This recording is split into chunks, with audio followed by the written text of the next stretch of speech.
PM ने रोजगार मेले में 51,000 बांटे ज्वाइनिंग लेटर। कहा 9 साल में इनोवेटिव तरीके से हुए बदलाव, तकनीकी से भ्रष्टाचार घटा, सुविधा बढ़ी। अमृतसर में आज अमित शाह 31वीं उत्तरी क्षेत्रीय परिषद बैठक की करेंगे अध्यक्षता। चंडीगढ़ को सिर्फ पंजाब की राजधानी की मांग करेंगे पंजाब के सीएम। बीबीएमबी में 4,000 करोड़ का एरिया मांगेंगे हिमाचल सीएम। उत्तर क्षेत्रीय परिषद मीटिंग में उठाएंगे मुद्दा, आपदा से हुए नुकसान की भरपाई की मांग। दिल्ली में 22 देशों के आर्मी चीफ की कॉन्फ्रेंस। थल सेना प्रमुख बोले प्रशांत क्षेत्र में कुछ चुनौतियां, हम शांति से समाधान के पक्ष में।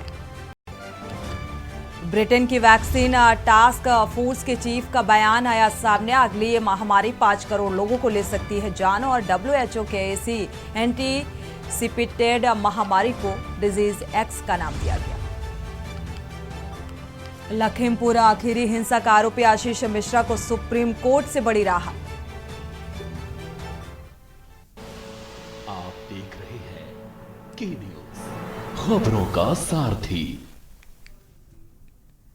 नमस्कार, आप देख रहे हैं के न्यूज। मैं हूं आपके साथ सोनी चौहान। देश की बात में आपका स्वागत है। खबरों की शुरुआत अहम खबर के साथ कानपुर से आपको खबर बता दें। मेडिकल स्टोर मालिक से मारपीट का ये पूरा मामला। बीजेपी से जुड़े लोगों ने स्टोर मालिक को पीटा और पीड़ित अमोलदीप को दिल्ली में एडमिट कराया गया। विरोध में कानपुर के सिख समाज ने प्रदर्शन शुरू कर दिया है। जस्टिस की मांग की गई है सिख समाज की तरफ से, और इसी को लेकर अब प्रदर्शन उग्र होता नजर आ रहा है। जो सिख समाज है वो एकजुट होता नजर आ रहा है। हाथों में लिखी तख्तियां और वी वांट जस्टिस की मांग, तो इंसाफ की मांग को लेकर प्रदर्शन सिख समाज के द्वारा किया जा रहा है, क्योंकि एक बीजेपी नेता के द्वारा जो मेडिकल स्टोर मालिक है उसकी पिटाई की गई थी, और अब ये मामला तूल पकड़ता हुआ नजर आ रहा है। तो पीड़ित अमोलदीप को दिल्ली में एडमिट कराया गया है। स्थिति काफी गंभीर। विरोध में कानपुर के सिख समाज का प्रदर्शन जारी है। इस मारपीट को लेकर कानपुर से आपको खबर बता रहे हैं। मेडिकल स्टोर मालिक से यह मारपीट का पूरा मामला। बीजेपी से जुड़े हुए लोगों ने स्टोर मालिक को पीटा, इतनी बेरहमी से पीटा गया कि दिल्ली में एडमिट कराना पड़ा। इलाज जारी है। पीड़ित अमोलदीप की मारपीट को लेकर अब सिख समुदाय एकजुट हो चुका है, प्रदर्शन कर रहा है, और जस्टिस की मांग, तो इंसाफ की मांग को लेकर, कार्रवाई की मांग को लेकर लगातार यह प्रदर्शन बढ़ता जा रहा है।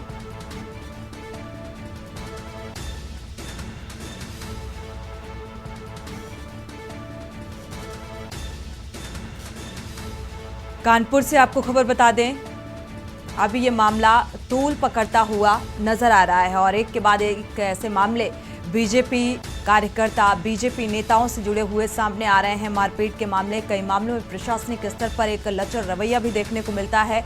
अगर मामला बीजेपी से जुड़ गया तो उचित कार्रवाई भी नहीं होती, और इसी कार्रवाई को लेकर, न्याय को लेकर, इंसाफ को लेकर अब जो सिख समाज है वो एकजुट होकर प्रदर्शन कर रहा है।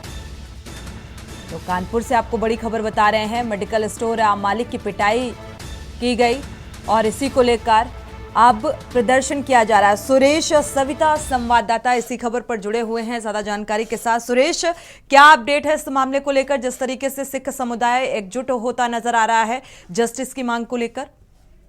जी, आपको बता दें, जिस तरीके से कानपुर में भाजपा के जो बड़े वरिष्ठ नेता हैं बड़ी बड़ी बातें करते हैं अपनी भाजपा की टीम को लेकर के, वहीं पर भाजपा के कुछ छुटभैया नेता या पार्षद लोगों की जो गुंडाई है आए दिन सामने देखने को मिलती है। और इसी प्रकरण में पार्षद के जो पति हैं उन्होंने अमोलदीप को इस बुरी तरीके से मारा, बताया ये भी जा रहा है, कुछ लोगों का कहना भी है जो वहां पर मौके पे थे लोग, कि उनको एकदम मरणासन स्थिति में छोड़ कर चले गए। इसी मुद्दे को लेकर के आज जो सिख समुदाय के लोग हैं उन्होंने धरना देने का ठाना है, और उनका साफ कहना है जब तक इस मामले की गंभीर जांच नहीं होगी और गंभीर तरीके से इस विषय को देखा नहीं जाएगा तब तक हम लोग इस धरने पर नहीं बैठेंगे। चाहे ये जितना लंबा धरना हो, चाहे जितने दिनों तक हम लोग अनशन में भी बैठना पड़ेंगे तो हम लोग बैठेंगे जी। सुरेश, देखा जाए मेडिकल स्टोर मालिक की इतनी बेरहमी से पिटाई की गई, पिटाई की वजह क्या सामने आ पाई है? और साथ ही जिस वजह से ये पिटाई की गई, जो बीजेपी लोगों के जुड़े होने की खबर सामने आ रही है, ये कौन है? कार्यकर्ता हैं, नेता हैं, कौन है? क्या इनके नाम सामने आ पाए? जी, आपको बता दें कि ये भाजपा के पार्षद के पति हैं और ये गाड़ी को ओवरटेक करते समय पास न देने पर इनको इतना गुस्सा आ गया कि इन्होंने एक व्यक्ति को बिल्कुल मरासन स्टीम मार कर फेंक दिया। वार्ड 95 की भाजपा पार्षद सौम्या शुक्ला के पति हैं ये अंकित शुक्ला, जिन्होंने ये कार्य किया है और इस कार्य को अंजाम दिया है जी।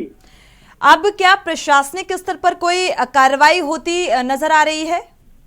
जी, आपको बता दें प्रशासन मौका पर मौजूद है, प्रशासन समझाने का काम भी कर रहा है और प्रशासन अपने जो अमूल दूध के परिवार के और जो उनके परिजन के लोग हैं उनको बराबर समझाने की कोशिश कर रहा है, लेकिन उन लोगों का परिजनों का साफ कहना है कि इस मामले को गंभीरता से लेकर के मुकदमा पंजीकृत कर जो दोषी उनको जेल भेजा जाए जी। क्या आपसी मतभेद की बात कुछ निकलकर सामने आई या मसला यही था कि सिर्फ कार पार्किंग को लेकर ही ये हंगामा हुआ, मारपीट हुई? अभी तक जो मामला सामने आया वो ओवरटेक करने के ही मामला सामने आया है, लेकिन अभी हाल में कुछ लोगों से यहाँ पता भी ये भी सूचना मिल रही थी, हो सकता है कि इनका कुछ पूर्व पहले भी कुछ विवाद हुआ था, कुछ खुन्नस को लेकर के ये सारी वारदात हुई है जी। शुक्रिया इस तमाम जानकारी को साझा करने के लिए। और अब इसी पूरे मामले को लेकर जो सिख समाज है वो एकजुट होता नजर आ रहा है, जो वजह निकलकर सामने आ रही है। शुक्रिया सुरेश इस तमाम जानकारी को साझा करने के लिए। वजह ये कि गाड़ी को ओवरटेक किया गया, चूंकि ये बीजेपी के पार्षद 95 वार्ड के जो पार्षद हैं सोनिया जी, उनके पति थे और कार को ओवरटेक करने के चक्कर में ये पूरा विवाद सामने आया है। और विवाद ये इतना बढ़ गया ओवरटेक गाड़ी के चक्कर में कि ये मारपीट में तब्दील हो गया। चूंकि ये बीजेपी से जुड़े हुए थे, बीजेपी पार्षद के पति थे, सोनिया के पति थे, तो जाहिर सी बात है एक अपना रुतबा भी दिखाना होता है, सत्ता की हनक कहा जाए इसे। जिस तरीके से मेडिकल स्टोर संचालक को बेरहमी से पीट दिया गया और पिटाई इस कदर की मरणासन स्थिति में छोड़कर फरार हो गए। अब ये मामला तूल पकड़ता हुआ नजर आ रहा है। हालांकि इसमें मारपीट में जख्मी पीड़ित को दिल्ली में एडमिट कराया गया है, इलाज जारी है, लेकिन अब इंसाफ की दरकार के लिए जो सिख समुदाय है वो एकजुट हो गया है कि इन बीजेपी के लोगों के खिलाफ, जिन्होंने इस मारपीट में जो शामिल रहे, उनके खिलाफ उचित कार्रवाई होनी चाहिए। वी वांट जस्टिस की तख्तियां लेकर अब विरोध प्रदर्शन कर रहे हैं। तो ये मामला तूल पकड़ता हुआ नजर आ रहा है।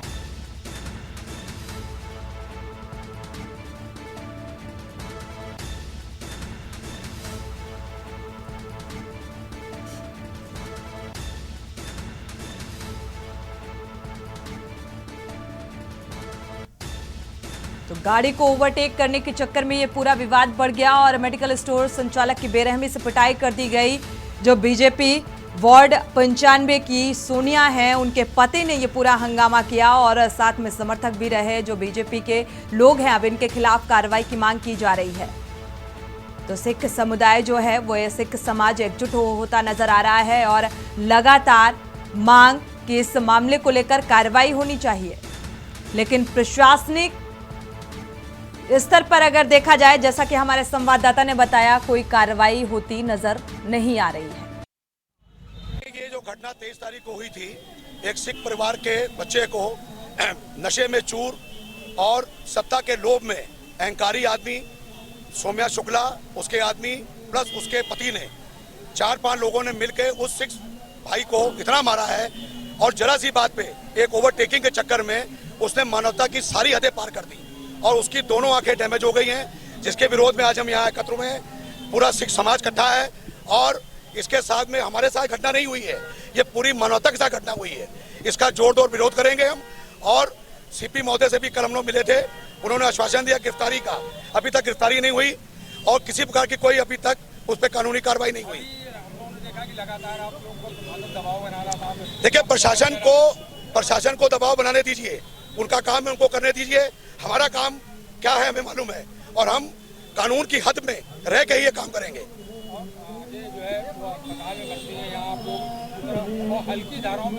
नहीं, अभी ये 161 का बयान हुआ है और 161 के बयान के बाद 326 की धारा भी लगी है, अंग भंग की धारा जो होती है वो लग गई है। और हम प्रयास करेंगे कि शासन का पूरा सहयोग हमें मिले और उस पे जो भी संगीन धाराएं हैं इस पूरे प्रकरण के मामले में वो लगे और उसको दोषियों को सख्त से सख्त सजा मिले। तो इस तरीके से पिटाई की गई कि अब इस शख्स की दोनों आंखें जो हैं वो डैमेज हो चुकी हैं और इसी बात की नाराजगी सिख समुदाय में देखने को मिल रही है। मांग यही है कि उचित कार्रवाई की जाए। बढ़ते आगे, लखनऊ से आपको खबर बता दें, आपका कार्यकर्ता समागम 27 सितंबर को होगा और जुड़ेगा भारत जीतेगा इंडिया मिशन के साथ ये समागम की शुरुआत सांसद संजय गांधी कार्यक्रम के मुख्य अतिथि के तौर पर शिरकत करेंगे। आपको बता दें, गांधी प्रेक्षागृह में ये आम आदमी पार्टी कार्यकर्ता का समागम आयोजित किया गया है और आप कार्यकर्ता समागम में संगठन की समीक्षा भी होगी। दिल्ली और पंजाब के कामों को लेकर चर्चा की जाएगी इस समागम में। तो गांव-गांव में चर्चा करने की अब रणनीति भी बनाई जा रही है और इसी रणनीति के तहत चर्चा की जाएगी। तो दिल्ली और पंजाब के कामों की भी इस कार्यक्रम के दौरान चर्चा होगी। गांव-गांव में चर्चा करने को लेकर रणनीति बनाई जाएगी। लखनऊ से अहम खबर, आम आदमी पार्टी का कार्यकर्ता समागम 27 सितंबर से शुरू होने जा रहा है। तो जुड़ेगा भारत जीतेगा इंडिया मिशन के साथ ये समागम की शुरुआत। सांसद संजय गांधी कार्यक्रम के मुख्य अतिथि के तौर पर उपस्थित रहेंगे। तो गांधी प्रेक्षागृह में ये आम आदमी पार्टी कार्यकर्ता का समागम जो है वो आयोजित निर्धारित किया गया है।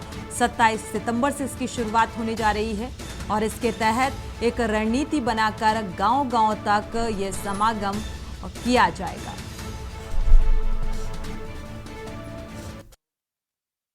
रुक करते हैं अगली खबर का। लखनऊ से खबर है, राष्ट्र अध्यक्ष विजय कुमार बंधु की प्रेस कॉन्फ्रेंस 1 अक्टूबर को करेंगे पेंशन शंखनाद की महारैली। दिल्ली के रामलीला मैदान में ये महारैली की जाएगी। पुरानी पेंशन बहाली को लेकर सरकार से मांग है कि देश में हो रहे निजीकरण को खत्म करने की मांग भी इसमें शामिल की गई है। प्रेस कॉन्फ्रेंस में शामिल हुए लोग अलग अलग संस्थाओं से जुड़े हुए हैं। तो पुरानी पेंशन बहाली को लेकर ये मांग भी रखी गई है। हालांकि ये मांग एक लंबे अरसे से चली आ रही है। सरकार से इस मांग का भी जिक्र किया जा रहा है। जोर शोर के साथ देश में हो रहे निजीकरण को अब खत्म किया जाए।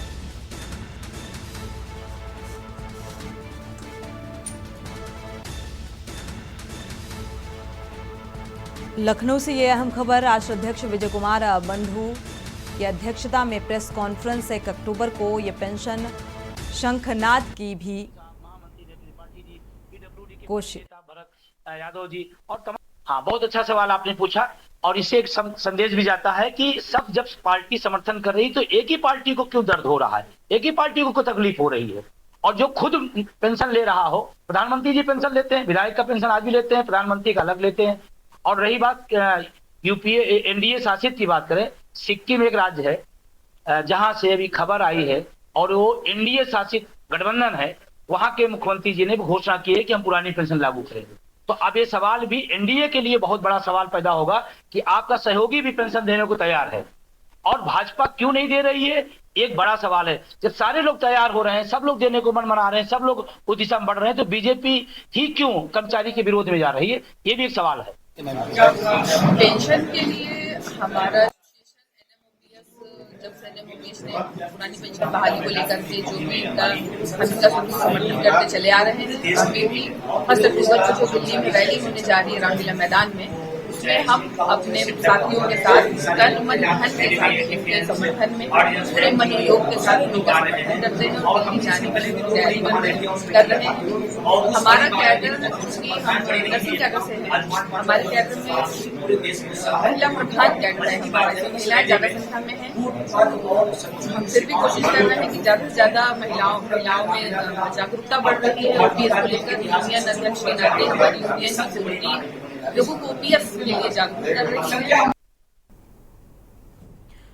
रुक करते हैं अगली खबर का। जौनपुर से खबर। एसपी डॉक्टर अजय पाल शर्मा ने फेरबदल किया है। इंस्पेक्टर थाना अध्यक्ष के कार्यक्षेत्र में ये फेरबदल किया गया।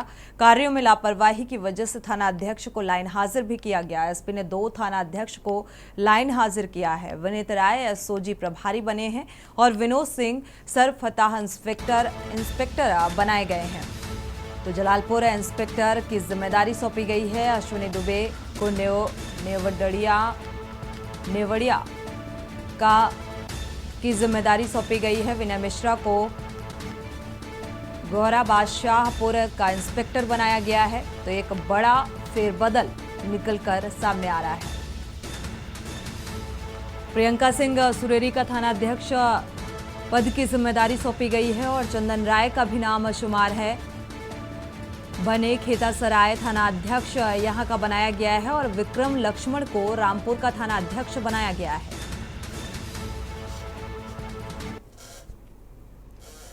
रुक करते हैं अगली खबर का। और यह बड़ी खबर, पुलिस के हाथ एक बड़ी सफलता लगी है। अंतर्राज्यीय पंखिया गिरोह के 6 सदस्य गिरफ्तार किए गए हैं। सोने चांदी के आभूषणों के साथ लाखों की नकदी बरामद की गई है। रेकी कर रहे बड़े मकानों को टारगेट बनाया जाता था और उसी रेकी के बाद घटना को अंजाम दिया जाता था। अंतर्राज्यीय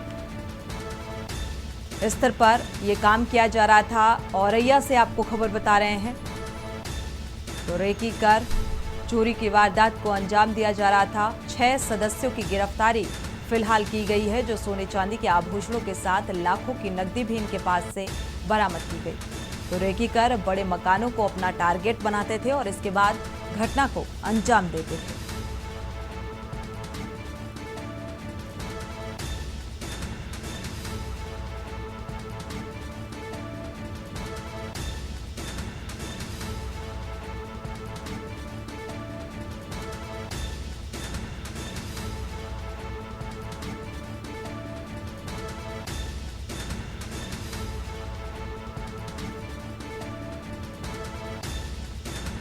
पिछले 1-2 महीने में थाना अजीतमल और कुछ और थाना क्षेत्रों में जैसे दिव्यापुर में और कुदरकोट में कुछ नकबजनी की घटनाएं घटित हुई थी, जिनके अनावरण हेतु कई टीम्स गठित की गई थी।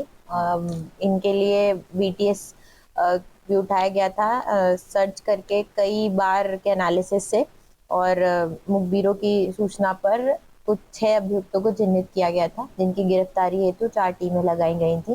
जिसमें कल रात्रि की चेकिंग के दौरान 6 अभियुक्तों को एक स्विफ्ट कार से जो है ये कहीं और चोरी करने जा रहे थे, इन्हें पकड़ा गया है। ये 6 के 6 कल भी कहीं घटना करने जा रहे थे। चोरी किए गए सामान है और उनको बेचने के बाद जो इनके पास कैश बचा हुआ था वो रिकवर किया गया है।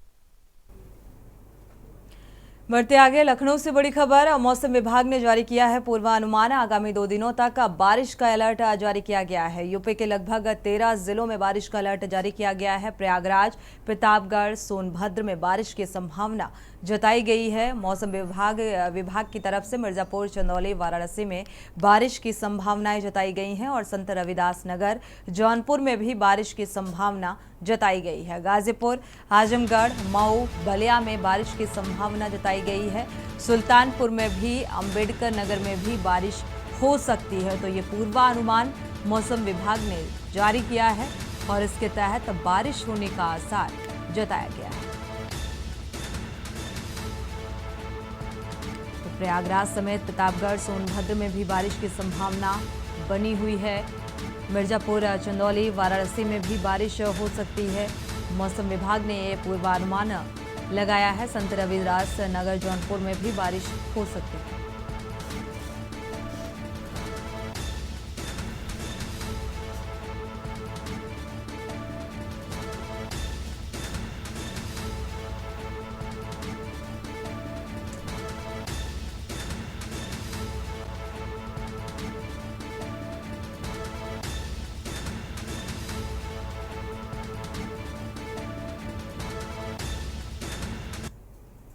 इसी बीच रायबरेली से खबर। खनन माफियाओं का बोलबाला है। धरती का सीना चीर कर भूमाफिया लगातार ये खेल खेल रहे हैं। दिन हो या रात, खनन माफियाओं के आगे प्रशासन बौना साबित हो रहा है। स्थानीय प्रशासन जान कर भी अनजान बना हुआ है। खनन अधिकारी व स्थानीय प्रशासन की मिलीभगत से ये खेल धड़ल्ले से चल रहा है।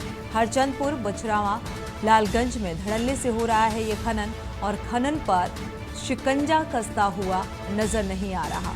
प्रशासनिक अमले की मिलीभगत से लगातार ये खनन का खेल जारी है।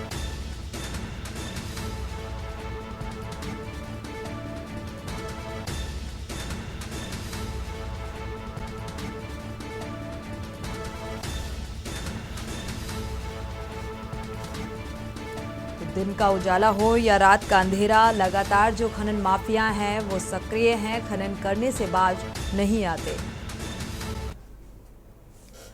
बढ़ते आगे, फर्रुखाबाद से आपको खबर बता दें, प्रशासन की लापरवाही उजागर हुई है। नहीं मिल रहा गौवंश को संरक्षण और मृत गौवंश को निवाला बना रहे जंगली कुत्ते। मामले का वीडियो सोशल मीडिया में वायरल हुआ। पैसेंजर ट्रेन से कटकर 2 गौवंश की मौत। मृत गौवंश को सड़क किनारे नोचते रहे ये जंगली कुत्ते, और गौवंश संरक्षण को पलीता लगाती हुई ये तस्वीर नजर आई। जो अधिकारी हैं, जिम्मेदार अधिकारी, वो पलीता लगाते हुए नजर आ रहे हैं। तो 1 करोड़ 65 लाख से बनी कान्हा गौशाला सफेद हाथी साबित हुई। एक बड़ी लापरवाही की तस्वीर यहां पर सामने आ रही। और इसी बीच जौनपुर से खबर मिल रही है, ईंट भट्ठे के मजदूर की मौत हुई है। संदिग्ध परिस्थितियों में मजदूर की मौत का मामला सामने आ रहा है। दिन भर सीएचसी में पड़ा रहा मजदूर का शव उपचार के दौरान बदलापुर अस्पताल में मौत। तबियत खराब होने पर अस्पताल में कराया गया भर्ती। चंदापुर गांव में एक ईंट भट्ठे पर मजदूरी का काम ये करता था। तो फिलहाल इस शख्स की मौत हो गई है। दिन भर सीएचसी में इस मजदूर का शव पड़ा रहा। तो उपचार के दौरान अस्पताल में मौत।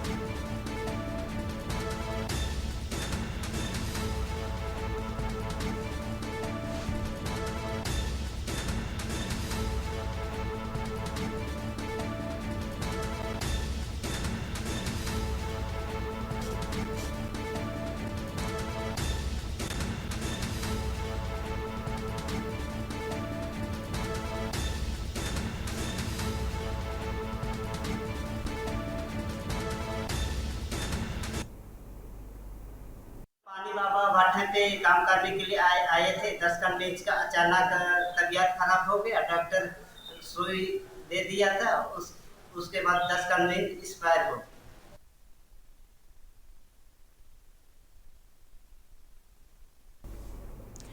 बढ़ते आगे, लखनऊ से आपको खबर बता दें, एलडीए तैनात संविदा कर्मचारी ने की आत्महत्या। एलडीए में संविदा कर्मी संतोष कुमार ने जान दे दी।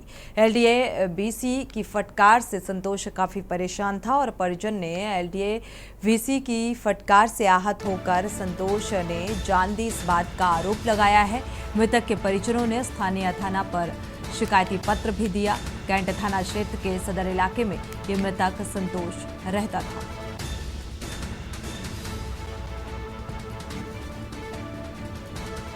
फिलहाल एलडीए वीसी की फटकार से आहत होकर संतोष ने जान दी, इस बात का आरोप परिजन भी लगा रहे हैं और इस बात की तहरीर भी दी गई है। प्रशासनिक स्तर पर क्या कुछ कार्रवाई होगी, ये फिलहाल देखना होगा।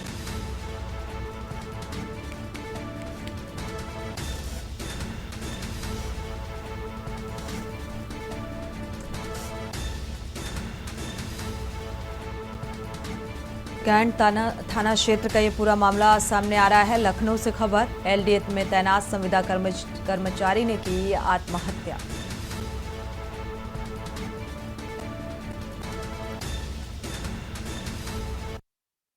मैं संतोष की पत्नी हूँ जो एलडीए में काम करते थे कंप्यूटर ऑपरेटर की पोस्ट पे।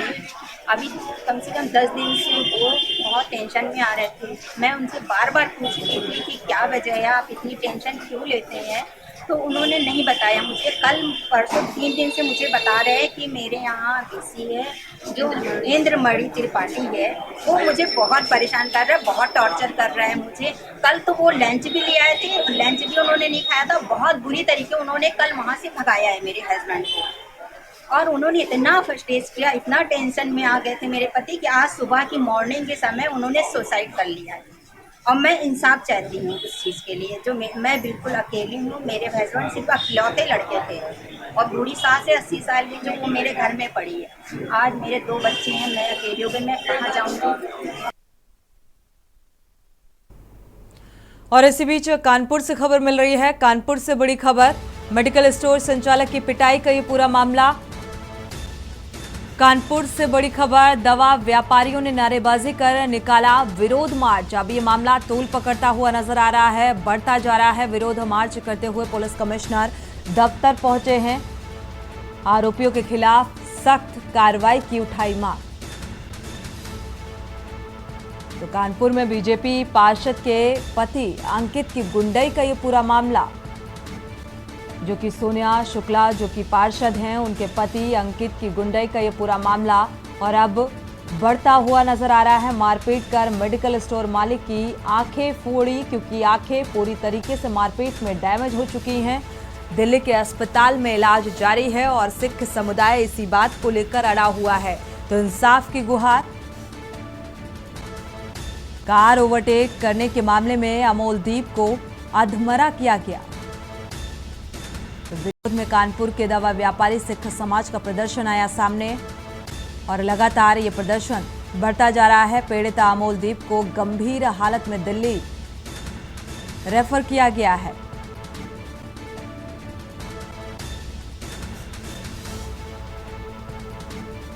तो व्यापारियों ने नारेबाजी कर विरोध मार्च निकाला है।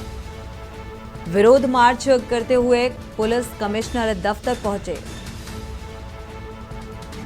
आरोपियों के खिलाफ सख्त कार्रवाई की मांग उठाई है और सिख समुदाय एकजुट होता नजर आ रहा है। इंसाफ की गुहार।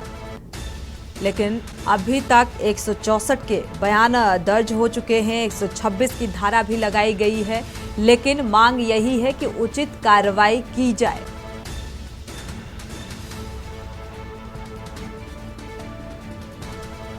तो बाउंसरों संग मिलकर अमोलदीप को अधमरा किया गया। महज जो वजह निकलकर सामने आई है, 23 सितंबर देर रात की ये घटना।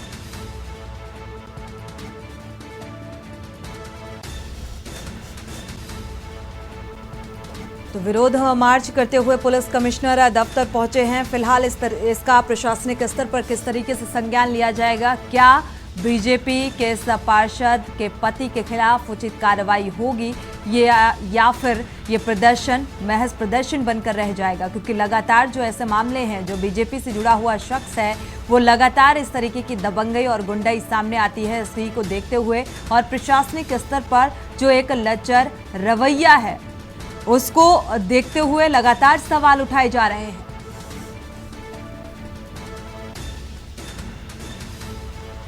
और इसी खबर पर हमारे साथ विधायक हसन रूमी जुड़े हुए हैं। हसन जी, ये जो पूरा मामला सामने आ रहा है, कार ओवरटेक का ये पूरा मामला, 23 सितंबर का ये मामला, और अब तूल पकड़ता हुआ नजर आ रहा है, जिस तरीके की इंसाफ की गुहार लगा रहा है सिख समुदाय, क्या कहेंगे इस मामले को लेकर? देखिए, बड़ी शर्म की बात है ये, जिस तरीके से शनिवार की रात को एक कार ओवरटेक में करने को लेकर, इतनी छोटी सी बात को लेकर शराब के नशे में धुत सत्ता संरक्षित कुछ भारतीय जनता पार्टी के कार्यकर्ता नेताओं ने जिस तरीके से दवा व्यापारी को मारा पीटा, इस तरह मारा कि वो मरणासल हो गया। अब उसके बाद आज मैंने पढ़ा है कि उनके पक्ष में एक रिपोर्ट लिख दी गई, उसमें कोई धारा बढ़ाई गई, जबकि 307 की और 308 की और 326 तो पहले ही अटेम्प्ट में लिख देनी चाहिए। अभी फिलहाल इस मामले में 161 का बयान कहा जा रहा है, 126 की धारा लगाई गई है। इसके बाद भी लगातार मांग उठाई जा रही, जिस तरीके से धाराएं लगाई जानी चाहिए और कार्रवाई करनी चाहिए, वो अभी तक होती नजर नहीं आ रही प्रशासनिक स्तर पर। अभी तक नहीं हो, मैंने तो कहा ना, सत्ता संरक्षित ये लोगों ने ये अपराध किया है। और भारतीय जनता पार्टी के राज में लगातार इस तरीके की घटनाएं कानपुर में तो लगातार हो रही हैं। अभी हमारे यहाँ एक भारतीय जनता पार्टी के एक नेता के उकसाने पर एक ने आत्महत्या कर ली, 6 करोड़ का घपला किया, उसकी जमीन की करोड़ों रुपए फ्री में लिखा दी जमीन। इससे पहले लगातार इतनी घटनाएं कानीपुर में हुई हैं, जब कहा जाता है कि जीरो टॉलरेंस की सरकार है। तो ये भारतीय जनता पार्टी को आने वाले दिनों में इन सब का खामियाजा देखना पड़ेगा। 2024 के इलेक्शन में मुझे लगता है इनके पास अब कोई मुद्दा नहीं बचेगा और अब ये इतनी दूर जाएंगे, इनको वापस आने में सदियों लग जाएगा। हसन जी, जिस तरीके से ये मामले सामने आ रहे हैं लगातार, अभी सुल्तानपुर का भी मामला सामने आया जहां पर एक डॉक्टर की मौत हो जाती है और किस तरीके से वहां पर अवैध देखा जाए डॉक्टर की जमीन कब्जाने का पूरा मामला था। चूंकि बीजेपी से जुड़े हुए रिश्तेदार बताए जा रहे थे, इसलिए प्रशासनिक स्तर पर उचित कार्रवाई नहीं हो रही थी। अभी कल सीएम योगी आदित्यनाथ ने इसी प्रशासनिक रवैये को लेकर बैठक की, फटकार लगाई, नाराजगी जताई। बावजूद इसके प्रशासनिक स्तर पर ये लापरवाही आप देखते हैं या फिर शासन स्तर पर? देखिए, जब भी कभी भी जात, धर्म और मजहब के हिसाब से अपराधों का अपराधीकरण होगा, उसके खिलाफ अपराध की चार्जशीट उसकी जात को देख के तय होगी, तो कभी भी जीरो टॉलरेंस नहीं होगा, चाहे जितनी बैठकें कर लें योगी जी। अगर सबको न्याय मिलेगा, जात धर्म को देखकर ना न्याय की बात हो, हर मजहब के व्यक्ति को एक जैसा देखा जाएगा, तो निश्चित रूप में किसी मीटिंग की जरूरत नहीं पड़ेगी। क्योंकि सत्ता का दबाव मैं देखता हूँ इतना है कि किसी अपराधी के खिलाफ उसका दल देखा जाता है, उसकी जात देखी जाती है, तब उसके ऊपर कार्रवाई होती है। इस तरह के जब तक के काम खत्म नहीं होंगे, जब तक के चाहे जितनी मीटिंगें ले लें, क्योंकि सत्ता का दबाव निचले स्तर पर इतना है कि थानेदार, एसएसपी, कमिश्नर कोई भी इंडिपेंडेंट काम नहीं कर पा रहा। ये मेरा अपना तजुर्बा है, ये मेरी व्यक्तिगत मतलब जो एक फीलिंग है वो मैं बता रहा हूँ। आपका मानना है सत्ता के दबाव में प्रशासनिक अमला काम करता है और जो एक एंटी बीजेपी माहौल बनता हुआ नजर आ रहा है। जाहिर सी बात है आगे लोकसभा चुनाव है, आगामी लोकसभा चुनाव से पहले विधानसभा चुनाव है, तो ऐसे में क्या इसके साइड इफेक्ट देखने को मिलेंगे? जाहिर है कि जब आप लोग खुद ही, अब मीडिया वाले खुद ये कहने लगे हैं कि अभी एंटी बीजेपी माहौल बन रहा है, भारतीय जनता पार्टी के उत्तर प्रदेश ही नहीं पूरे देश में जिस तरह का, चाहे मणिपुर में आप चले जाएं, चाहे जहां पे आप चले जाएं, हर जगह पर कानून व्यवस्था ध्वस्त हो चुकी है, गुंडा राज, जंगल राज जैसे माहौल है। तो फिर भारतीय जनता पार्टी को इसका नतीजा तो 2024 में भुगतना ही पड़ेगा। और माहौल बन गया है, बनता ही जा रहा है। अब तो ये देखा जा रहा है कि जहाँ जहाँ इलेक्शन है वहाँ वो ऐसे ऐसे चेहरों को ला रहे हैं कि जिससे उनके जो एंटी इनकम्बेंसिंग फैक्टर है उसको पेश कर लिया जाए। अभी आज मैंने देखा कि मध्य प्रदेश में केंद्रीय मंत्रियों को उतारा जा रहा है। इतनी घबराई भी भारतीय जनता पार्टी इतने 10-12 सालों में मुझे कभी नहीं दिखी।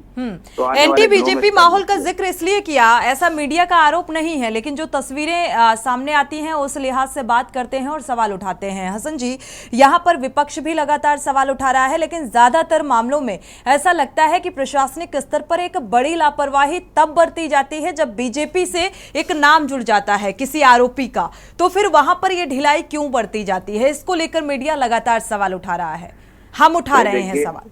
देखिए, लोकतंत्र के चौथे स्तंभ के रूप में मीडिया हमेशा काम करता रहा है, लेकिन पिछले 10 सालों में मीडिया अपने इस रोल में नहीं रहा, क्योंकि सारा मीडिया, जितने भी इलेक्ट्रॉनिक मीडिया के मीडिया हाउसेज हैं, सबको इन लोगों ने खरीद लिया है। इनके लोग वहाँ पे काबिज हो गए, तो एक तरीके से मीडिया के लोग उन्हीं के अंडर में काम कर रहे हैं। नहीं, मुझे नहीं पता वो कौन से मीडिया के लोग हैं जो बिक चुके हैं या निष्पक्ष अपनी बात को नहीं रख पाते हसन जी, लेकिन मैं अगर के न्यूज की बात करूं या मैं अपनी बात करूं तो मैं निष्पक्ष होकर ऐसे मसलों को उठाती हूं और बात करती हूं। मुझे लगता है निष्पक्षता के साथ इस तरीके की बात करनी चाहिए। कई बार ऐसा होता है कि हमारी डिबेट होती है और जब सामाजिक मुद्दे हम उठाते हैं तो वहां पर बीजेपी का प्रवक्ता बैठने को तैयार नहीं होता, तो एक ये माहौल और ये आरोप भी लगाया जाता है बीजेपी के लोगों के द्वारा कि आप विपक्ष का मुद्दा उठा रहे हैं। ना कि हम विपक्ष का मुद्दा नहीं उठाते, हम आम जनता के मुद्दे उठाते हैं। अच्छी बात है, कुछ मीडिया के कुछ चैनल ऐसे भी हैं जो न्यूट्रल बात कर रहे हैं, जो हो रहा है वही दिखा रहे हैं, जो हो रहा है उसी की समीक्षा कर रहे हैं। तो ये अच्छी बात है, आपका चैनल ऐसा कर रहा है, तो आप अपने धर्म का निर्वाह कर रही हैं और अच्छी बात है। और ऐसे लोगों को मैं तो कह रहा हूँ, नहीं, बुरा लगता है इस बात को सुनकर हसन जी, जब ये कहा जाता है कि मीडिया बिकाऊ हो गई है या मीडिया इस तरीके से अपनी जिम्मेदारी नहीं निभा रही है पिछले 10 सालों से, तो ये चीजें थोड़ा सा एज ए पत्रकार सुनने में ये चीजें अच्छी नहीं है, अच्छी नहीं लगती। अगर मैं निष्पक्षता के साथ अपनी बात को रखती हूँ हसन जी, खैर ये जो मसला सामने आया, इस मसले को लेकर आपने देखा होगा अभी कल ही सीएम योगी आदित्यनाथ ने एक बैठक रखी और हिदायत दी अधिकारियों की। हालांकि कई बार इससे पहले भी हो चुका है। क्या वजह है कि इन अधिकारियों पर जो ये फटकार का असर होता नजर नहीं आ रहा है? क्यों कार्रवाई नहीं होती? क्या वजह देख पा रहे हैं? क्या सॉल्यूशन है? जनता इसी का जवाब मांग रही है योगी जी से जी। जनता इसी का जवाब मांग रही है प्रदेश के शासन प्रशासन से कि हमने आपके सुशासन के आह्वान पर हमने आपको वोट किया और आपकी बात कोई प्रशासनिक अमला नहीं मान रहा है, तो आपको सत्ता पे रहने का कोई हक नहीं है। जनता इसका जवाब देने के लिए आतुर है। और रहा सवाल मीडिया होते की बात, तो मैं तो साफ बात ये कहता हूँ कि जो परसेप्शन बना हुआ है मीडिया का, वो बात कही जा रही है और जिसके लिए कही जा रही बुरा उसको लगना चाहिए, आपके लिए नहीं कही जा रही है। आप न्यूट्रल पत्रकार हैं, आपका चैनल न्यूट्रल है, तभी तो भारतीय पार्टी के प्रवक्ता आप यहाँ नहीं बैठते जी। ये आपके ऊपर नहीं लागू होता है, ये उनके ऊपर लागू हो, जो परसेप्शन बना है, जनरल परसेप्शन बना है, उनके ऊपर लागू होता है, जहाँ भारतीय जनता पार्टी के प्रवक्ता खुद ही मीडिया हो देते हैं। आपके यहाँ तो बैठता ही नहीं कोई मीडिया का, आप खुद ही कह रही है। इसलिए चलिए, आपने इतना बड़ा अच्छा मुद्दा उठाया और आप अच्छा लगता है कि आप जो सही है उसको दिखा रही हैं, तो आपका चैनल को मेरी शुभकामनाएं। चलिए, शुक्रिया हसन जी हमारे साथ जुड़ने के लिए। और जिस तरीके से ये मामला सामने आ रहा है, जाहिर सी बात है बीजेपी पार्षद सौम्या शुक्ला के पति की गुंडागर्दी का ये पूरा मामला, 23 सितंबर का ये मामला, और तब से लेकर अब तक कोई कानूनी उचित कार्रवाई नहीं होती नजर आ रही है। और इसीलिए अब प्रदर्शन तूल पकड़ता हुआ नजर आ रहा है। जो सिख समुदाय है वो एकजुट हो रहा है और लगातार ये कहा जा रहा है कि आरोपियों के खिलाफ उचित कार्रवाई की जाए, क्योंकि पार्षद के पति अंकित शुक्ला ने अपने समर्थकों बाउंसरों के साथ मिलकर इस पूरी घटना को अंजाम दिया। यानी कि मेडिकल स्टोर जो संचालक है उसकी मारपीट की, और मारपीट भी इस कदर कि उसने दोनों आंखें अपनी गंवा दी हैं, दोनों आंखें डैमेज हो चुकी हैं। और ये मामला अब बढ़ता हुआ नजर आ रहा है। राजनीतिक विपक्षी पार्टियों की प्रतिक्रियाएं भी निकलकर सामने आ रही हैं।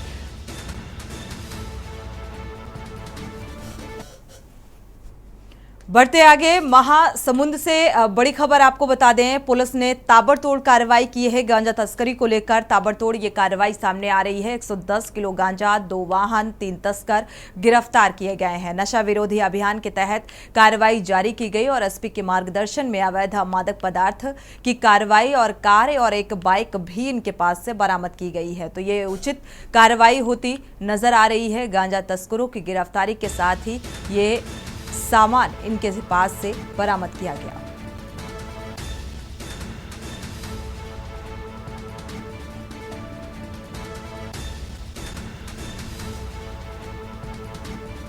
तो 110 किलो गांजे के साथ 2 बाइकें भी बरामद की गई। नशा विरोधी अभियान के तहत ये कार्रवाई की जा रही है। आरोपी को गिरफ्तार किया गया है। इनके पास से 110 किलो गांजा और 2 वाहन बरामद किए गए। तो 3 आरोपियों की गिरफ्तारी की गई है।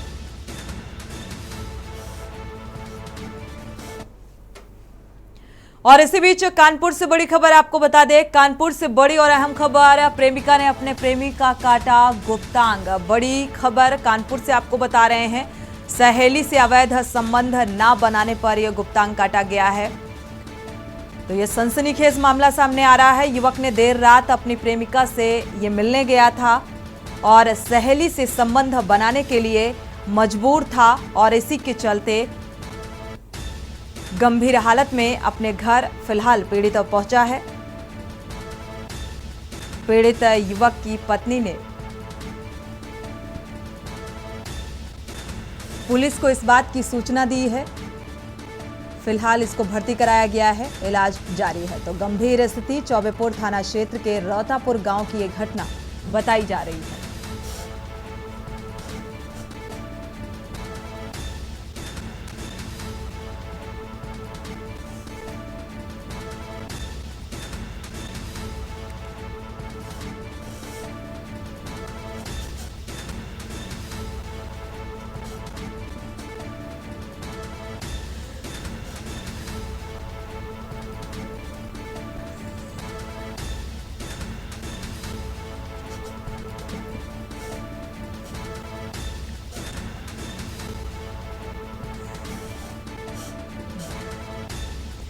तो फिलहाल पुलिस ने युवक को अस्पताल में भर्ती कराया है, इलाज जारी है। प्रेम प्रसंग का पूरा मामला।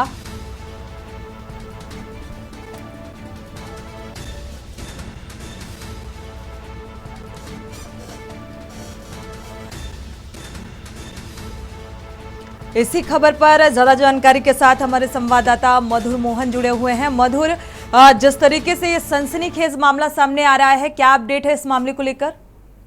जी बिल्कुल, आप बताना चाहेंगे 24 पुल का पूरा मामला है। यहाँ प्रेम प्रसंग का एक ऐसा मामला सामने आया है जिन्होंने सबकी आंखें खोल दी हैं। आपको बताना चाहेंगे कि एक प्रेमिका ने अपने प्रेमी को अपने घर बुलाया, वहाँ पर एक सहेली पहले से मौजूद थी और उसके साथ फिर सेक्सुअल करने की बात सामने आई। जब उस युवक ने मना किया कि मुझे सेक्सुअल नहीं करना है, तो उसके बाद उसकी सहेली थी, प्रेमिका की सहेली थी, उसने उसके गुप्तांग में कोई धारदार हथियार से वार कर दिया, जिससे उसको काफी गंभीर चोटें आ गई। इसकी तत्काल सूचना उसने पुलिस को दी। पुलिस ने मौके में आके जो घायल युवक था उसको अस्पताल भर्ती करवा दिया, लेकिन अभी तक घायल युवक से कोई भी तहरीर नहीं दी गई है जिससे कोई कार्रवाई की जाए। जी, प्रशासनिक स्तर पर अभी उचित कार्रवाई होती नजर नहीं आ रही है मधुर?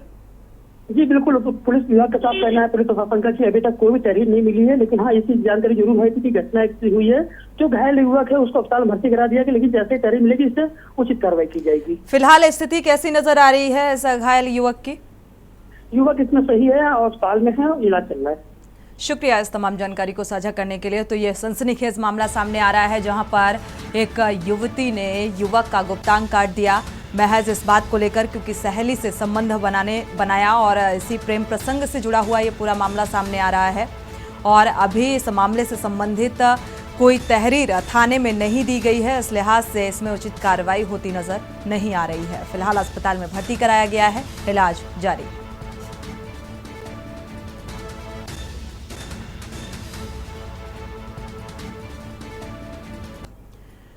बढ़ते आगे, पंखाजूर से बड़ी खबर आपको बता दें। भानुप्रतापपुर मार्ग पर आईईडी होने की आशंका, मुख्य स्थान में नक्सली बैनर मिलने की जानकारी भी मिल रही है। सुरक्षा बल द्वारा लगातार जांच की जा रही है। सघन जांच अभियान कांकेर एसपी की निगरानी में ये जांच की जा रही है। दुर्गा कोंदल थाना क्षेत्र का ये मामला बताया जा रहा है।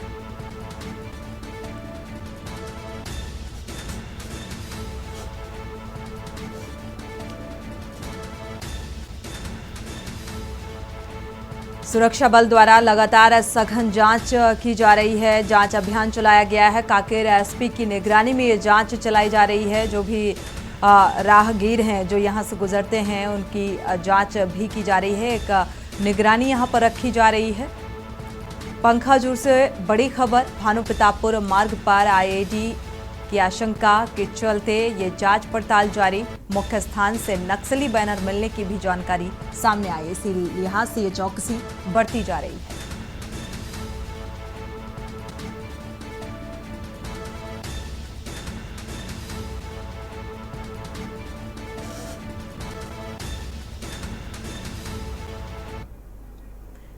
इसी बीच मोगा से आपको खबर बता दें, कार और बाइक की टक्कर हुई है। बाइक सवार की मौके पर ही मौत। बाइक सवार अपने गांव जा रहा था। पुलिस ने कार समेत चालक को पकड़ा है। मोगा के बरनाला रोड का यह पूरा मामला सामने आया।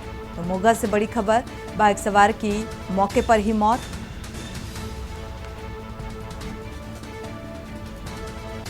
दरअसल बाइक सवार अपने गांव जा रहा था और हादसे का शिकार हो गया। घटनास्थल पर ही मौत हो जाती है। पुलिस ने कार समेत चालक को फिलहाल पकड़ लिया है। आगे की कार्रवाई शुरू कर दी है।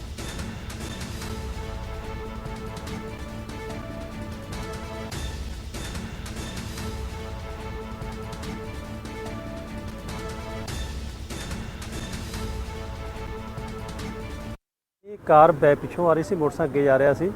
ਕਾਰ ਵਾਲੇ ਨੇ ਮਗਰੋਂ ਮੋਟਰਸਾਈਕਲ ਨੂੰ ਹਿੱਟ ਕੀਤਾ। ਬਾਕੀ ਮੌਕੇ ਤੇ ਆਏ ਆ, ਹੁਣ ਇਨਵੈਸਟੀਗੇਸ਼ਨ ਕਰਕੇ ਜਿਹੜਾ ਮੁਕੱਦਮਾ ਦਰਜ ਕਰਨਾ ਪੜਾਉਣਾ। ਤੇ ਮੋਟਰਸਾਈਕਲ ਦੀ ਕੀ ਕਿੱਦਾਂ ਕੰਡੀਸ਼ਨ ਹੋਈ ਹੈ? ਮੋਟਰਸਾਈਕਲ ਦੀ ਡੈਥ ਹੋ ਗਈ ਪਤਾ ਲੱਗਾ, ਪਰ ਸਿਵਲ ਹਸਪਤਾਲ ਸਾਡੇ ਆਉਣ ਤੋਂ ਪਹਿਲਾਂ ਲੈ ਗਏ ਸੀ। ਇਹ ਕਾਰ ਕਿੱਧਰੋਂ ਆ ਰਹੀ ਸੀ, ਕਿੱਧਰ ਜਾ ਰਹੀ ਸੀ? ਇਹ ਮੋਗੇ ਤੋਂ ਆ ਰਹੀ ਸੀ, ਬਰਨਾਲਾ ਸਾਈਡ ਜਾ ਰਹੀ ਸੀ। ਮੋਟਰਸਾਈਕਲ ਵੀ ਉੱਧਰੋਂ ਹੀ ਆ ਰਿਹਾ ਸੀ? ਮੋਟਰਸਾਈਕਲ ਵਾਲੇ ਵੀ ਮੋਗੇ ਤੋਂ ਆ ਰਹੇ ਸੀ, ਲੋਕੋ ਜਾਣਾ ਸੀ। ਕੁਛ ਇਹਨਾਂ ਦੀ ਪਛਾਣ ਹੋਈ ਆ, ਕਾਰ ਚਾਲਕ ਜਾਂ ਫਿਰ ਮੋਟਰਸਾਈਕਲ? ਕਾਰ ਚਾਲਕ ਦੀ ਅਜੇ ਨਹੀਂ ਪਛਾਣ ਹੋਈ, ਤੇ ਮੋਟਰਸਾਈਕਲ ਵਾਲੇ ਦੀ ਪਛਾਣ ਹੋਈ, ਲੋਕੋ ਤੋਂ ਹੈ, ਫੈਂਸ ਦਾ ਕੰਮ ਕਰਦਾ। बढ़ते आगे खबर दिल्ली से है, जहां शाहदरा जिला के समुदाय भवन में आने वाले त्योहारों को लेकर मीटिंग रखी गई, जिसमें आरडब्ल्यूए के साथ कई स्थानीय लोग इस मीटिंग का हिस्सा बने। और आपको बता दें कि इस मीटिंग में तमाम एसीपी और सभी थानों के एसएचओ मौजूद रहे। और इस मीटिंग का उद्देश्य ये है कि सभी त्योहार अच्छे से मनाए जाएं। अगर आप आपके इलाके में कोई भी संदिग्ध या फिर मनचले लड़के नजर आते हैं तो अपने नियर पुलिस स्टेशन में रिपोर्ट दें और अपने बीट ऑफिसर से संपर्क कर जानकारी दें। ये हमारी पुलिस और पब्लिक कोऑर्डिनेशन मीटिंग थी। ये त्योहारों का सीजन आ रहा है तो उसके मद्देनजर से किन किन चीज़ों से पब्लिक को सतर्क रहना है, कैसे पुलिस से कोऑर्डिनेट करना है और किस तरीके से हम फाइनल इश्यूज को एक साथ डिस्कस करके कैसे बेहतर सिक्योरिटी इंतजाम कर सकें, कैसे वॉलंटियर्स अच्छे से पार्टिसिपेट कर सकें और कैसे हम सुरक्षा इंतजामों को बेटर बना सकें। इस चीज़ पर हमने चर्चा की और साथ ही साथ आने वाले त्योहारों के आयोजन को कैसे सफल बनाएं, इस पर हमने विस्तृत चर्चा। खबर दुर्ग से है, जहां पुलिस द्वारा आगामी गणेश पर्व और त्योहार सीजन को देखते हुए आम नागरिकों की सुविधा के लिए दुर्ग पुलिस की टीम द्वारा मोहन नगर, कोतवाली थाना, पुलगांव, पद्मनाथपुर के क्षेत्र का भ्रमण कर आम जनता को पार्किंग व्यवस्था के साथ साथ व्यापारियों को सही जगह पर वाहन पार्किंग की जानकारी दी गई। और साथ ही नगर पुलिस अधीक्षक मणिशंकर चंद्रा के नेतृत्व में दुर्ग शहर में फ्लैग मार्च किया गया, जिससे आने वाले समय में आम नागरिकों के साथ त्योहारी सीजन में किसी भी प्रकार की कोई घटना ना हो सके। आगामी त्योहारों के सीजन को देखते हुए पुलिस अधीक्षक महोदय के द्वारा निर्देशित किया गया है कि आसपास के इलाकों में जितने भी गुंडे बदमाश रहते हैं या आसपास में जितने भी अड्डेबाजी होती है उन जगहों पर चेक करने के लिए निर्देशित किया गया था। इसी तारतम्य में हमारे सब डिवीज़न के सभी थानेदारों द्वारा मिलकर एक फ्लैग मार्च निकाला गया था और उन जगहों पर दबिश दी गई थी जहाँ पे अपराधी तत्वों के लड़के घूमते फिरते रहते हैं या फिर इलीगल गतिविधियां करते रहते हैं। बढ़ते आगे खबर दुर्ग से है। जिले के विभिन्न क्षेत्रों में स्वास्थ्य विभाग और नगर निगम के द्वारा डेंगू से संबंधित नियंत्रण और रोकथाम का कार्य निरंतर किया जा रहा है। टीम द्वारा लगातार डेंगू प्रभावित क्षेत्रों में लार्वा नष्टीकरण के लिए टेमीफॉस एवं एडिस मच्छर को नष्ट करने के लिए मेलाथियन से फॉगिंग का कार्य किया जा रहा है। और साथ ही लगातार लोगों से अपील भी की जा रही है कि सप्ताह में एक दिन शुष्क दिवस के रूप में मनाया जाए। सोते समय मच्छरदानी का प्रयोग डेंगू एवं मलेरिया की रोकथाम और नियंत्रण के लिए कारगर होगा। और अपील नहीं मानने पर यदि किसी घर में पहली बार लार्वा मिलता है तो नगर निगम के कर्मचारियों द्वारा समझाइश दी जाएगी और दूसरी बार लार्वा मिलने पर 500 रुपये से लेकर 5000 रुपये तक का अर्थदंड वसूला जाएगा, जिसकी जवाबदेही स्वयं की होगी।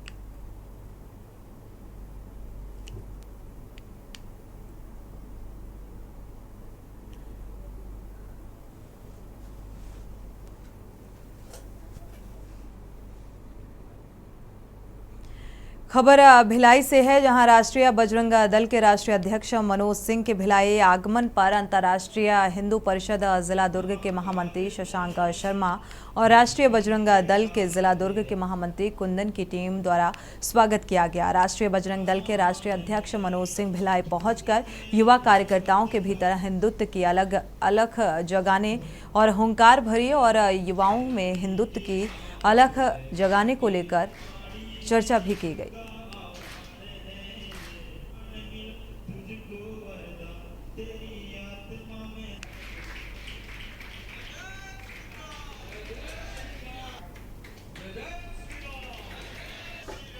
और राष्ट्रीय बजरंग दल के ये जो धर्म योद्धा हैं, छत्तीसगढ़ प्रदेश में 2 लाख नौजवानों को संगठित कर राष्ट्रीय बजरंग दल के साथ जोड़ने का संकल्प है। पूरे भारत में 20 लाख से अधिक हम युवकों को जोड़कर इस भारत के छात्र तेज को इस सनातन से जोड़ना चाहते हैं। जो सनातन को गाली दे रहे हैं उनको पता नहीं है कि यह सनातन अब बाबर और गौरी और गजनी का नहीं है, यह सनातन हनुमान का है। भारत है, भारत इंडिया नहीं है। और ये जो सिर्फ लोग हैं, जो उदयनिधि जैसे लोग हैं, जिनको अपने 2 रुपये में 2 किलो अनाज में जिन्होंने धर्म परिवर्तन कर लिया, जिनके पूर्वजों ने, वो सनातन को चुनौती देने चले हैं। सनातन कोई मिट्टी का डेला नहीं है जो इसे मिटा सकेंगे। खबर बाराबंकी से है, जहां पुलिस अधीक्षक दिनेश कुमार सिंह के निर्देश में जिले में चलाए जा रहे अपराधियों के धरपकड़ अभियान के चलते बाराबंकी पुलिस को बड़ी सफलता हाथ लगी है। पुलिस ने घरों में नकाब लगाकर चोरी की घटनाओं को अंजाम देने वाले 3 शातिर चोरों को गिरफ्तार करते हुए चोरी की घटनाओं का खुलासा किया। पुलिस ने चोरों के कब्जे से लाखों के रुपए और जेवरात और मोबाइल फोन भी इनके पास से बरामद किया गया। अपर पुलिस अधीक्षक दक्षिण अखिलेश नारायण सिंह ने बताया कि ये तीनों शातिर चोर पहले क्षेत्र में रेकी करते थे और रेकी करने के बाद ये चोरी की वारदात को अंजाम देते थे।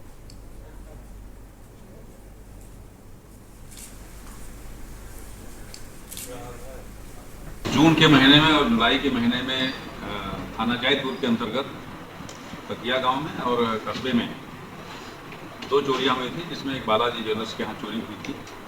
इसमें टीम लगातार काम कर रही थी। इसमें सूत्र मिल रहे थे, लेकिन अभियुक्तों की गिरफ्तारी में थोड़ा समय लगा, क्योंकि अभियुक्त क्षेत्र से भागे हुए थे, काफ़ी दूर निकल गए थे। टीमें लगातार इस पर काम कर रही थी और अंत में सफलता मिली, जिसमें 3 अभियुक्त गिरफ्तार हुए, जिसमें 2 गोंडा के रहने वाले हैं और एक इसी जनपद का रहने वाला है। इनके कुछ और साथी हैं जिनकी गिरफ्तारी के लिए टीम लगी हुई है। इनके कब्जे से चोरी गई एक मोबाइल बरामद हुई है, नगद धनराशि बरामद हुई है, लाखों रुपए के जेवरात भी इनसे बरामद हुए हैं। इनके द्वारा पूछताछ में बताया गया है कि आसपास के जनपदों में इनके द्वारा इस तरह घटना की गई है, जहां से संपर्क करके इनकी क्रिमिनल हिस्ट्री ली जा रही है। बाराबंकी जिले में बाहुबली मुख्तार अंसारी पर चल रहे फर्जी एम्बुलेंस मामले को वर्चुअल पेशी हुई और वीडियो कॉन्फ्रेंसिंग के जरिए कोर्ट में पेश हुए मुख्तार अंसारी ने अपनी बात न्यायाधीश के सामने रखी। अभियोजन गवाह संख्या 3 इंस्पेक्टर सुरेंद्र और साथ ही गवाह के पिता की तबीयत बहुत ही खराब होने के चलते वो कोर्ट में पेश नहीं हो पाए, जिसके चलते आज एमपीएमएलए कोर्ट ने 19 में सुनवाई के बाद अब इस मामले की अगली सुनवाई 30 सितंबर निर्धारित की है। सरकार बना मुख्तार अंसारी गैंगस्टर एक्ट की विशेष सत्र न्यायाधीश एमपीएमएलए कोर्ट कमलकांत श्रीवास्तव साहब के वहां पेशी थी। अभियोजन गवाह संख्या 3 इंस्पेक्टर सुरेंद्र प्रताप सिंह को आना था, लेकिन उनके पिताजी की तबीयत बहुत खराब हो जाने के कारण वो उपस्थित नहीं आए, जिस पर न्यायालय ने 30 सितंबर की तारीख निश्चित कर दी। आज डॉक्टर अलका राय व राजनाथ यादव उपस्थित आए। शेष अभियुक्तों की हाजिरी माफी दी गई, जो स्वीकार हो गई। वीडियो कॉन्फ्रेंसिंग से मुख्तार अंसारी की पेशी हुई और आके उन्होंने अपने संबंध में सामान्य बातें बताई न्यायालय को। उसके पश्चात कार्रवाई आज की समाप्त। बढ़ते आगे, खबर लखनऊ से है। उत्तर प्रदेश एटीएस ने भारतीय सेना की जासूसी करने वाले पाकिस्तानी आईएसआई एजेंट को राजधानी लखनऊ से गिरफ्तार किया है। आरोप है कि भारतीय सेना की जासूसी करने वाले शैलेश कुमार उर्फ शैलेंद्र सिंह चौहान ने व्हाट्सएप और फेसबुक के जरिए आईएसआई को कई अहम जानकारियां दी थी। एटीएस के मुताबिक शैलेश करीब 8 से 9 महीने भारतीय सेना में काम कर चुका है और उसने अरुणाचल प्रदेश में अस्थायी लेबर और पोर्टल के रूप में काम भी किया और फिलहाल वो भारतीय सेना से किसी भी तरह से नहीं जुड़ा हुआ है। हालांकि अपने प्रोफाइल पर खुद को भारतीय सेना में कार्यरत बताया है। भारतीय सेना की यूनिफॉर्म में अपनी फोटो सोशल मीडिया पर शैलेश नाम से लगा रखी थी और एटीएस के मुताबिक शैलेश हरलीन कौर नाम की आईडी के संपर्क में था और इसी आईडी से मैसेंजर पर शैलेश आईएसआई हैंडलर से बात कर रहा था और एक अन्य हैंडलर प्रीति से भी व्हाट्सएप के जरिए शैलेश का संपर्क था और शैलेश ने सेना की जानकारियां भी भेजी थी। और इतनी ही नहीं, अप्रैल में शैलेश को फोन के जरिए 2000 रुपए भी मिले थे। तो इस तरीके से ये संपर्क की बात निकलकर सामने आ रही है।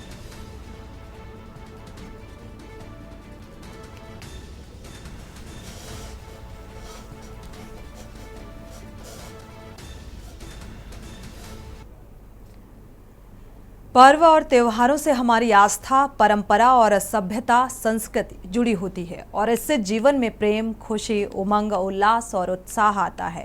ऐसे में पर्व और त्योहारों के जश्न से कोई कैसे अलग रह सकता है। मुख्यमंत्री श्री हेमंत सोरेन भी आज रांची महिला कॉलेज स्थित आदिवासी छात्रावास परिसर में आयोजित कर्मा पूजा महोत्सव में सम्मिलित होकर लोगों संग खुशियां बांटी।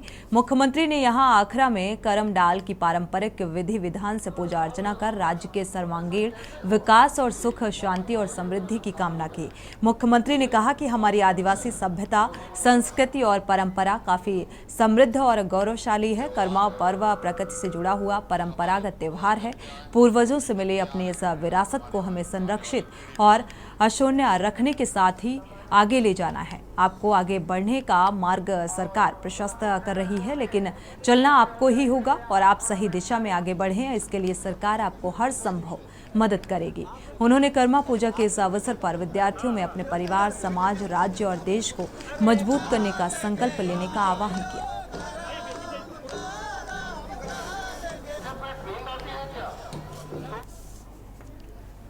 इसी के साथ देश के बाद में फिलहाल बस इतना ही। आगे खबरों के लिए आप देखते रहिए के न्यूज़ इंडिया।